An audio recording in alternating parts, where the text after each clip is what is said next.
हरे कृष्णा। नमो ओम विष्णुपादाय कृष्णा प्रेष्ठाय भूतले श्रीमते भक्ति वेदांत स्वामिनिति नामिने। हरे कृष्णा कृष्णा कृष्णा हरे हरे, हरे राम राम राम हरे हरे। श्रील ऐसी भक्ति वेदांत स्वामी प्रभुपाद की जय। आचार्य महात्मा गांधी जी की जय। भगवद गीता 2020 में आपका स्वागत है। आज की श्लोक संख्या 7वें अध्याय का 11वां श्लोक है। पिछले श्लोक में भगवान ने हमें बताया था कि बीजम माम सर्वभूतानां विद्धि पार्थ सनातनम बुद्धिर्बुद्धिमताम् अस्मि तेजस तेजस्वी नाम हम। भगवान ने अपने 3 गुण रूप शक्तियों का या गुण रूप उनके 3 गुण रूपों का वर्णन किया है। भगवान सबसे पहले कहते हैं कि समस्त भूत प्राणी जितने भी प्रकार के, प्रभुपाद ने बताया है और शास्त्रों में भी लिखा है कि 84 लाख प्रकार की योनियां होती हैं। तो ये जितनी भी योनियां होती है, इन सब का जो आदि, जो सर्वप्रथम बीज का कारण है और जो वो इतना शक्तिशाली बीज है कि वही बार बार एक पीढ़ी से दूसरी पीढ़ी तक उत्पत्ति करता रहता है। इसीलिए भगवान ने कहा सनातनम, वो बीज बार बार उत्पत्ति करता रहता है, पीढ़ी से पीढ़ी आगे बढ़ाता रहता है। उस सनातन बीज जो कभी भी नष्ट नहीं होता और बार बार उत्पत्ति करता रहता है उस योनि में, वह भगवान है। बुद्धिमानों की बुद्धि भी भगवान है और तेजस्वियों का तेज भी भगवान है। हमने इसको जोड़ करके कल 10वें अध्याय का 39वां श्लोक लिया था। आज मैं रामसुखदास जी का पढ़ रहा था, इसी के ऊपर उनका जो तात्पर्य है उसमें उन्होंने एक श्लोक और जोड़ा है। 9वें अध्याय का 18वां श्लोक है, जिसमें भगवान कहते हैं, नहीं 18वां नहीं है, 9वें अध्याय का 18वां श्लोक है। गतिर्भर्ता प्रभु साक्षी निवास शरणम सूरत प्रभव प्रलय स्थानम निधानम बीजम अव्ययम। बीज अव्ययम, ये बीज शब्द यहाँ पर भी आया है 7वें अध्याय के 10वें श्लोक में, और यही बीज शब्द वहां पर 9वें अध्याय के 18वें श्लोक में भी भगवान ने कहा है कि मैं ही अव्यय बीज हूं।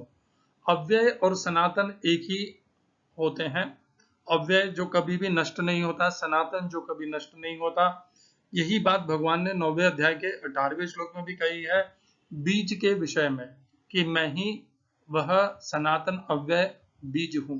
तो भगवान ऐसी बहुत सी बातें हैं जो एक से ज्यादा बार भगवद गीता में कहते हैं। इस प्रकार ज्ञान को एक से ज्यादा बार प्रदान करके भगवान हमारी पुष्टि करते हैं, हमारा समाधान करते हैं और हमें बार बार स्मरण कराते हैं कि उनकी शक्तियों का क्या विस्तार है, और इस ज्ञान को हमारे लिए दोहराते हैं ताकि हमारी जो मोहमय स्थिति है, उस मोहमय स्थिति में भी हम इस ज्ञान को अपने अंतर में स्वीकार कर पाए। आज भगवान और बताएंगे अपने बारे में। कल तक उन्होंने ये इस श्लोक में जो बताया है, आज भगवान बताएंगे। आज की श्लोक संख्या है बलम बलवताम चाहम काम राग विवर्जितम अविवर्जितम काम राग विवर्जितम धर्मा अविरुद्धो भूतेषु कामोस्मि भरतर्षभ। हिंदी अनुवाद गीता यथारूप श्रील प्रभुपाद। मैं बलवानों का कामनाओं तथा इच्छा से रहित बल हूं। हे भरत श्रेष्ठ अर्जुन, मैं वह काम हूं जो धर्म के विरुद्ध नहीं है। Gita as it is Swami Prabhupada. I am the strength of the strong, devoid of passion and desire. I am sex life which is not contrary to religious principles. O Lord of the Bharat. जब यह श्लोक मैं पहले पढ़ता था तो मैं इसे ऐसे ही पढ़ता था, धर्मा विरुद्ध भूतेषु कामोस्मि भरतर्षभ। तो मुझे इसका यही अर्थ समझ आता था कि जो धर्म के विरुद्ध समस्त भूत प्राणियों में काम है वह मैं हूं। तो मैं ये विचार करने लग जाता था कि भगवान ऐसा काम भी करते हैं क्या। फिर एक दिन इसकी ये पदच्छेद देखा, तब पता चला कि वहां पर विरुद्ध नहीं है, अविरुद्ध है। अ शब्द संधि में छुप गया है। तो धर्मा अविरुद्धो भूतेषु है, तो जो धर्म के अविरुद्ध नहीं है, अर्थात जो धर्म के अनुकूल है। अविरुद्धो है अर्थात धर्म अनुकूल है। इस बात को ध्यान रखिएगा, इसे धर्मा विरुद्धो मत समझिएगा, ये धर्मा अविरुद्धो है। इस श्लोक में प्रयोग किए गए संस्कृत शब्दों के अर्थ हैं बलम शक्ति, बलवताम शक्तिवानों का, बलवानों का, च तथा, अहम मैं, काम राग काम विषय भोग, राग आसक्ति, विवर्जितम रहित, सही है। दूसरी पंक्ति धर्मा धर्म अविरुद्ध, धर्म अनुकूल, तो धर्म के विरुद्ध नहीं है, धर्म के अनुकूल है। भूतेषु समस्त भूत प्राणियों में, कामः काम कामनाएं, विषयी जीवन, अस्मि हूँ, भरतर्षभ हे भरतवंशी। इस श्लोक का तात्पर्य गीता यथारूप स्वामी प्रभुपाद द्वारा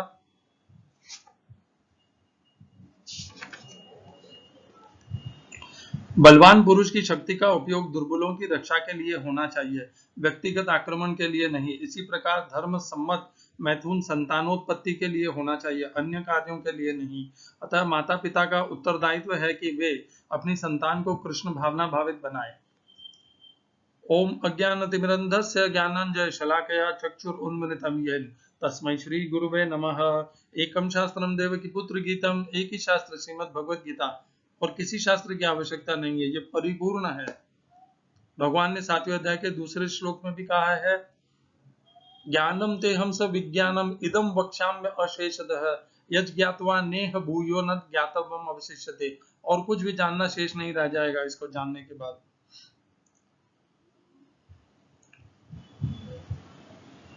एको देवो देवकी पुत्र एवं, एक ही भगवान श्री कृष्ण, एको मंत्रस्तस्य नामानि यानि, एक ही नाम भगवान के नाम का महामंत्र, कर्मापेकम तस्य देवस्य सेवा, कृष्णाय वासुदेवाय देवकी नंदनाय च नंद गोप कुमाराय गोविंदाय नमो नमः। हरे कृष्णा। बलम बलवताम चाहम काम राग विवर्जितम, जिस प्रकार भगवान ने कहा पिछले श्लोक में कि बुद्धिमानों की बुद्धि मैं हूं, तेजस्वियों का तेज मैं हूं, उसके पहले भगवान ने कहा तपस्वियों का तप मैं हूं, अब भगवान कह रहे हैं बलवानों का बल भी मैं हूं। तो ये जो गुण है जो हम मनुष्यों में होते हैं, भगवान ये सब गुण भी भगवान ही हैं। देखिए तप हो गया, बुद्धि हो गई, तेज हो गया और बल हो गया। सबसे मुख्य महत्वपूर्ण हमारे गुण है, हमारा सामर्थ्य है, ये इनके बिना हमारा अस्तित्व ही नहीं है।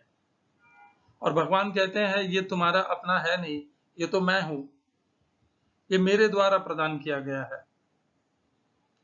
भगवान है अर्थात प्रदान भी भगवान ही करते हैं। किसी में बल ज्यादा होता है, किसी में बुद्धि अधिक होती है, किसी में तेज अधिक होता है, तो ये कम अधिक की जो मात्रा है, किसी में तप करने की अधिक शक्ति होती है, ये कम अधिक की जो मात्रा है ये भगवान प्रदान करते हैं। भगवान कृपा करते हैं, किसी पे अधिक कृपा करते हैं तो उसमें बल भी अधिक होता है और बुद्धि भी अधिक होती है, और यदि किसी पे कृपा नहीं करते तो वो व्यक्ति मूढ़, अज्ञानी और शक्तिहीन होता है, कमजोर, डरपोक और भयाभय होता है।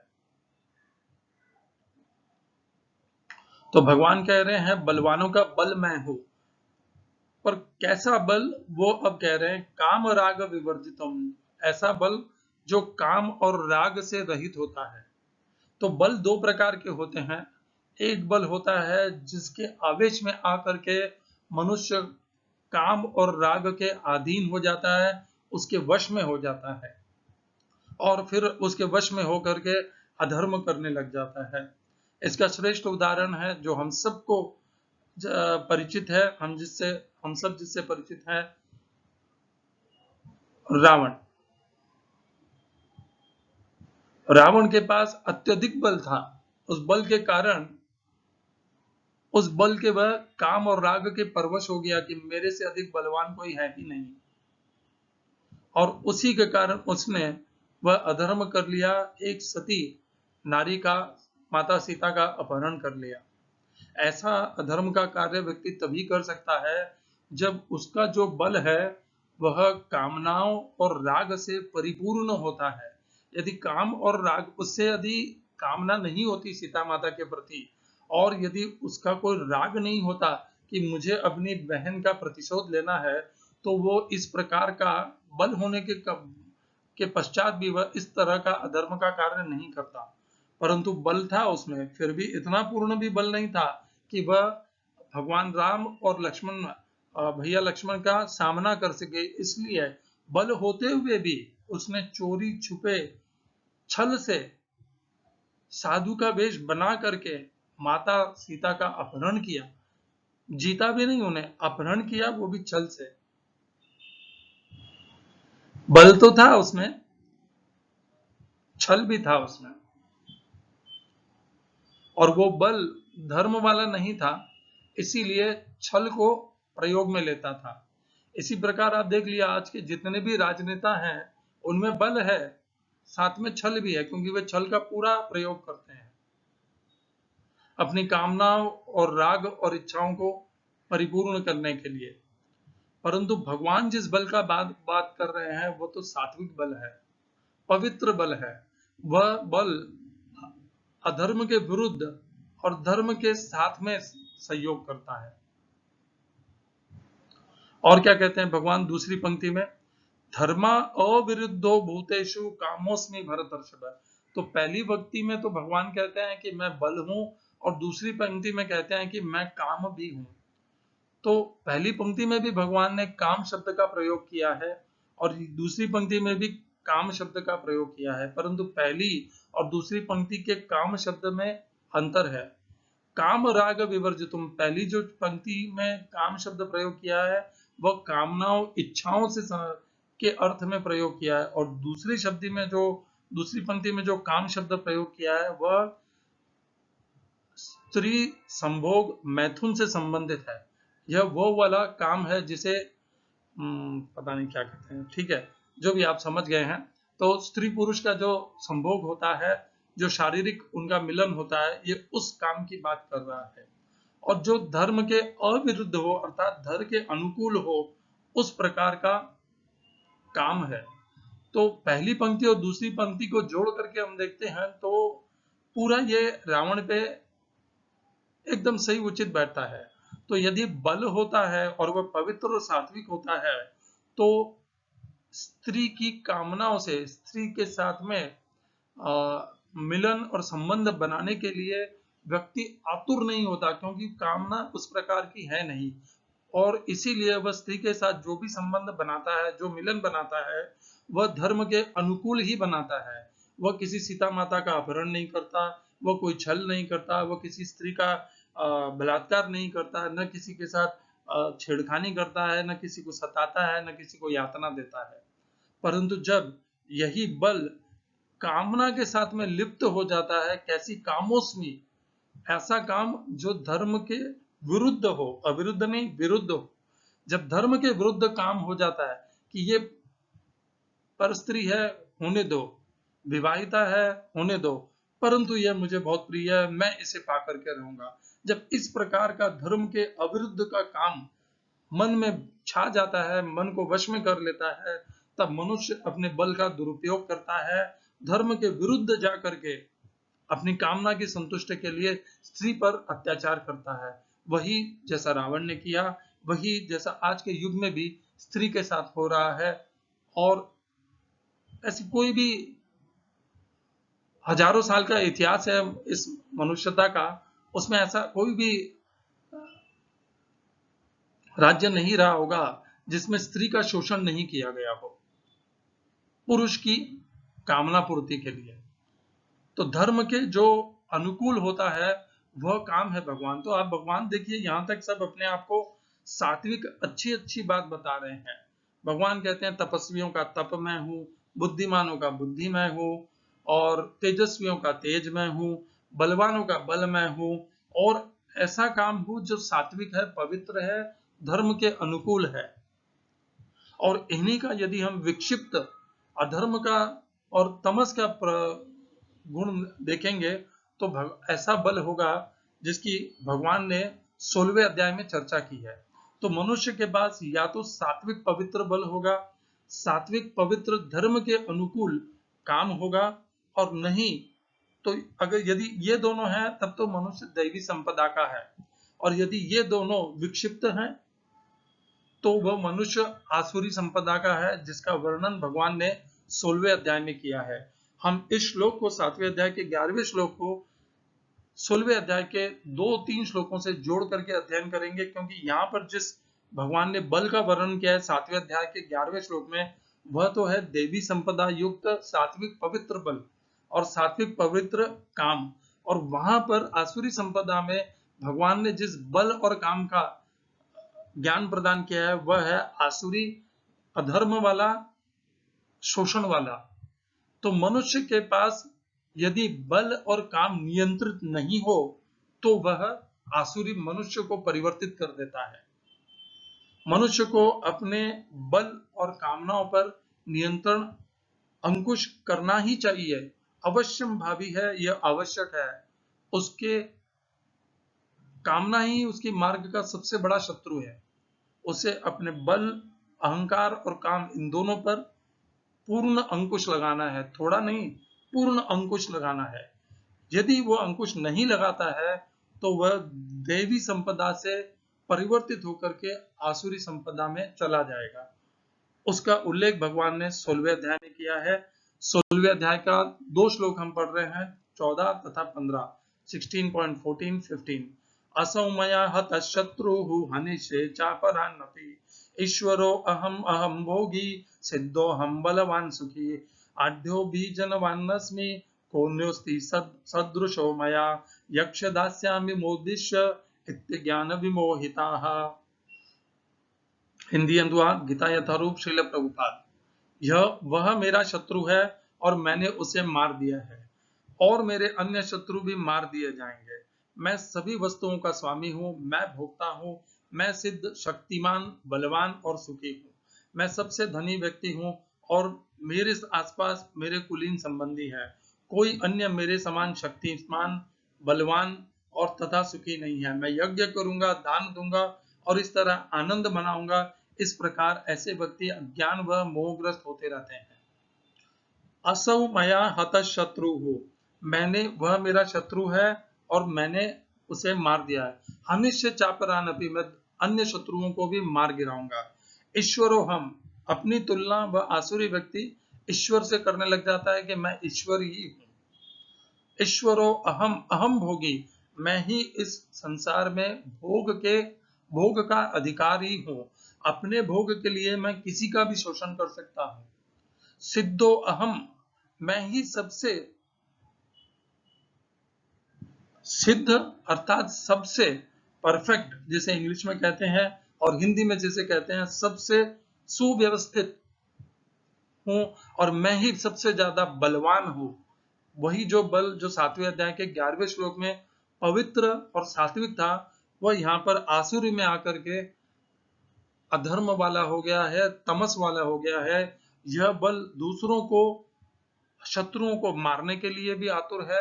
यह बल समस्त शत्रुओं का विनाश करने के लिए आतुर है। यह बल इंसान को अहंकार से लिप्त करके ईश्वर के समान समझने का प्रयास कर देता है। यह बल उसे भोग और विलास में लगाता है। ऐसा ये आसुरी बल है। सुखी, दूसरी पंक्ति, दूसरा श्लोक, आढ्यो भीजनवान अस्मि कोऽन्योऽस्ति सदृशो मया, मैं ही सबसे धनवान और सम्मानित व्यक्ति हूं, मेरे जैसा और कोई नहीं है।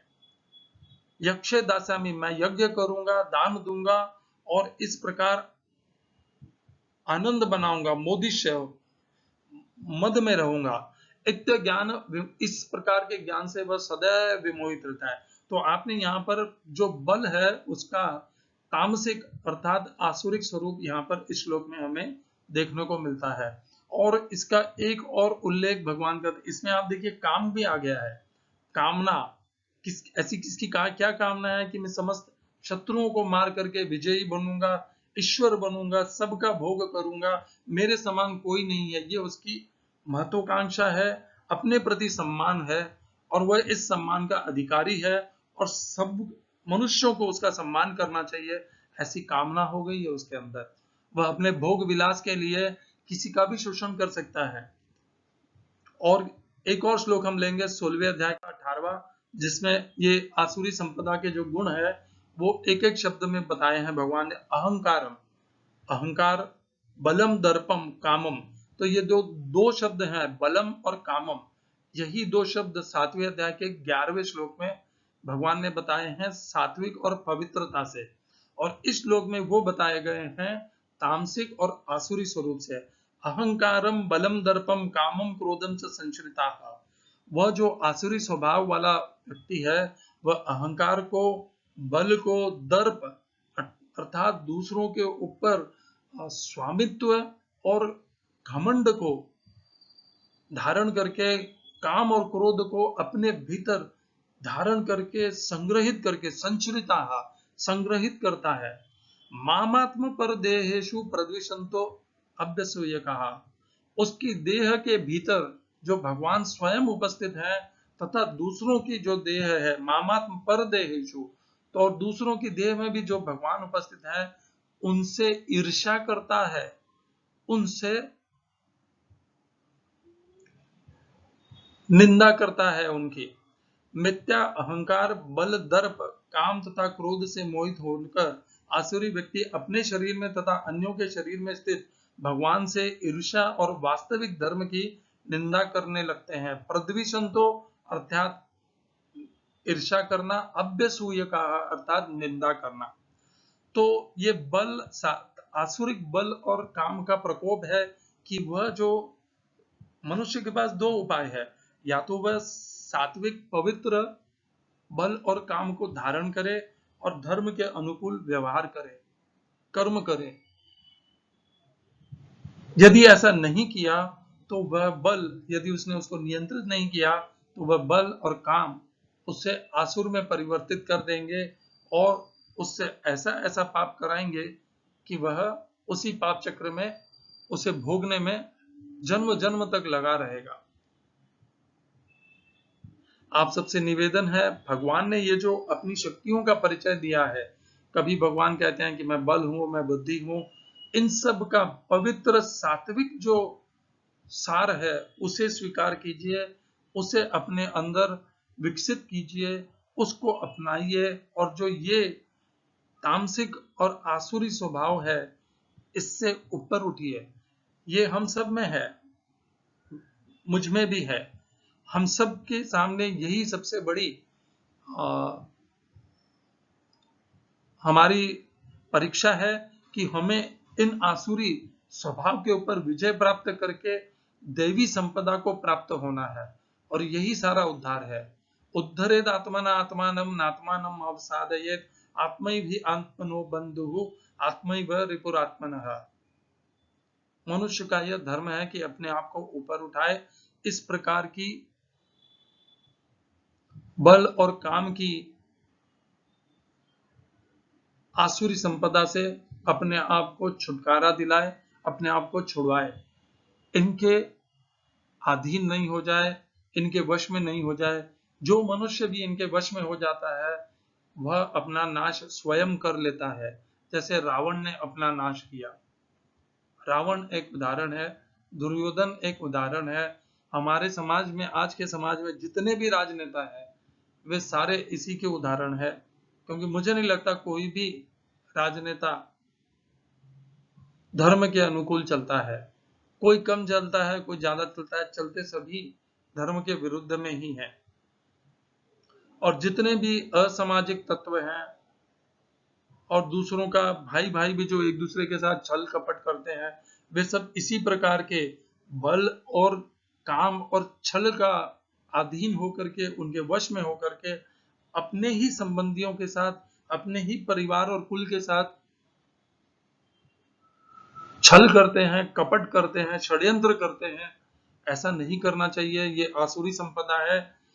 इस प्रकार का कर्म करने से आप उसके बंधनों में ऐसे फंसेंगे कि जन्म जन्म तक आप उससे छुटकारा नहीं पा पाएंगे। यदि आपसे ऐसे कोई कर्म हो भी गए हैं तो आप उसे भगवान श्री कृष्ण के सम्मुख स्वीकार कर लीजिए, और आपने जिनका साथ भी ऐसा छल कपट किया है, आज और अभी तुरंत जा करके उनके सम्मुख अपनी गलती स्वीकार कर लीजिए, अपनी भूल स्वीकार कर लीजिए और पश्चाताप के लिए विनम्र निवेदन कीजिए, और उनका जो कुछ भी उनके अधिकार का है वह उन्हें प्रदान कर दीजिए। अपने आप को इस चक्र से, इस गंदे चक्र से, इस आसुरी चक्र से छुटकारा दिलाना आपके हाथ में है। अभी भी आप जाग जाइए। यदि आपसे ऐसे कोई भी कर्म हुए हैं, आज आप अपने इसी शरीर में, इसी देह में उनसे छुटकारा पा लीजिए, प्रायश्चित कर लीजिए। जो कुछ भी हुआ है उसे सही कर लीजिए। हरे कृष्णा। श्रील ऐसी भक्ति वेदांत स्वामी प्रभुपाद की जय। आचार्य महात्मा गांधी जी की जय। एक बात और कहूंगा, ध्यान रखिएगा, भगवान ने क्या कहा कि बुद्धिमानों की बुद्धि मैं हूं, बलवानों का बल मैं हूं, और धर्म के अविरुद्ध जो काम है वह भी मैं हूं। भगवान इसी रूप में आपके पास रहेंगे, आपके भीतर रहेंगे। जब आप इनको परिवर्तित करके तामसिक और आसुरिक बना देते हैं, तब भगवान आपके साथ नहीं रह सकते। आपका और भगवान का संबंध कभी नहीं हो सकता है ऐसी अवस्था में। जब तक आप उस प्रकार की आसुरी संपदा से अपने आप को विमुक्त और विमुख नहीं करेंगे, उससे अपने आप को स्वच्छ नहीं करेंगे, तब तक आपका और भगवान का, हमारा और भगवान का संबंध कभी नहीं हो सकता। क्योंकि भगवान आसुरी संपदा के साथ नहीं प्राप्त होते। भगवान जो स्वयं कह रहे हैं कि मैं तो बलवानों का बल हूं, परंतु काम और राग से शुद्ध, मैं धर्म के अविरुद्ध काम भी हूं। इस प्रकार का है भगवान का संबंध और व्यवहार। यदि भगवान को प्राप्त करना है तो इस प्रकार का व्यवहार आपको अपने जीवन में लाना होगा। इस प्रकार के व्यवहार में अपने आप को ढालना होगा और इसके विरुद्ध जो कुछ भी है उसे त्यागना होगा। हरे कृष्णा।